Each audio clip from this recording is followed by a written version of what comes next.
Hello friends, welcome to SM trading channel. So ಇವತ್ತಿನ profit ನೋಡ್ತಾ ಇದ್ದಾರೆ 275 ರೂಪಿ ಪ್ರಾಫಿಟ್ ಆಗಿದೆ. ಸೊ ITCಯಲ್ಲಿ ಇವತ್ತು ನನ್ನ ಅನಾಲಿಸಿಸ್ ಪ್ರೀವಿಯಸ್ ವೀಡಿಯೋ ನೋಡಿದರೆ ನೀವು ಕೂಡ ಟ್ರೇಡ್ ಮಾಡ್ಬೋದಿತ್ತು. ಸೊ ITC ತೋರಿಸ್ತೀನಿ ನೋಡಿ.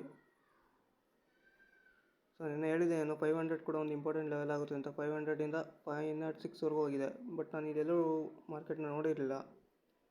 ಸೊ ಈ ಒಂದು ಲೆವೆಲಿಗೆ ಬಂದಾಗ ಇಲ್ಲಿಂದ ಪುಲ್ ಬ್ಯಾಕ್ ಆಯಿತು ಸ್ವಲ್ಪ 506ಇಂದ. ಸೊ ಆ ಟೈಮಲ್ಲಿ ನಾನು ಟ್ರೇಡ್ ತೊಗೊಂಡು ₹1.10 ಪ್ರಾಫಿಟ್ ಆಗಿದೆ.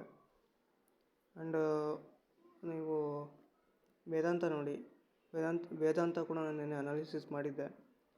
ಪರ್ಫೆಕ್ಟಾಗಿ 495ಇಂದ ರಿವರ್ಸ್ ಆಗಿದೆ. ಹಾಗೆ 455ಇಲ್ಲಿ ತುಂಬಾ ಸಪೋರ್ಟ್ ತಗೊಳ್ತಾ ಇದೆ. ನೆಕ್ಸ್ಟು ರಿಲಯನ್ಸ್ ನೋಡಿ. ರಿಲಯನ್ಸ್ ನಮ್ಮ ಟಾರ್ಗೆಟ್ಗಳನ್ನ ರೀಚ್ ಮಾಡಿಲ್ಲ. ICICI bank.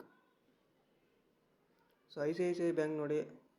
ಸೊ ನನ್ನ ಅನಾಲಿಸಿಸ್ ನೋಡಿದರೆ ಪರ್ಫೆಕ್ಟಾಗಿ ಈ ಒಂದು ಲೆವೆಲಲ್ಲಿ ಟ್ರೇಡ್ ಮಾಡ್ಬೋದಿತ್ತು. ಪರ್ಫೆಕ್ಟಾಗಿ ನಾನು ಹೇಳಿದ್ದು ಲೆವೆಲಿಂದ ಸಪೋರ್ಟ್ ತೊಗೊಂಡು ಮತ್ತು ರೆಸಿಸ್ಟೆನ್ಸಿಗೆ ಬಂದಿದೆ. ಸೊ ಅನಂತರ ನಾನು ಇನ್ನೊಂದು ಲೆವೆಲ್ ಇನ್ಫಿ ಹೇಳಿದ್ದೆ. ಇನ್ಫೋಸಿಸ್ ನೋಡಿ, ಪರ್ಫೆಕ್ಟಾಗಿ 1892ಇಂದ ಸಪೋರ್ಟ್ ತೊಗೊಂಡು ಪರ್ಫೆಕ್ಟಾಗಿ 9911ಗೆ ಬಂದಿದೆ. ಇನ್ನೂ ಮೇಲೆ ಹೋಗಿದೆ ಅದು. ಸೊ ಅದಾದಮೇಲೆ ಇನ್ನೊಂದು ಯಾವುದೋ ಮಾಡಿದ್ದೆ, SBI. ಸೊ SBI ನೋಡಿ, ಹೇಳಿದ್ದೆ ನೆನ್ನೆ 777ನಲ್ಲಿ ಸಪೋರ್ಟ್ ತೊಗೊಂಡಿದ್ರೆ ಮೋಸ್ಟ್ಲಿ ಅಲ್ಲೇ ಹೋಲ್ಡ್ ಆಗ್ತಿದೆ ನೋಡಿ. ಅಲ್ಲಿ ಸಪೋರ್ಟ್ ತೊಗೊಂಡು ಮೇಲೆ ಬಂದಿದೆ, ಮತ್ತೆ ಇವಾಗ ಅದೇ ಲೆವೆಲಲ್ಲಿದೆ. ಸೊ ಓಕೆ, ಇವತ್ತು ಪ್ರಾಫಿಟ್ ನೋಡಿದ್ದೀರಾ.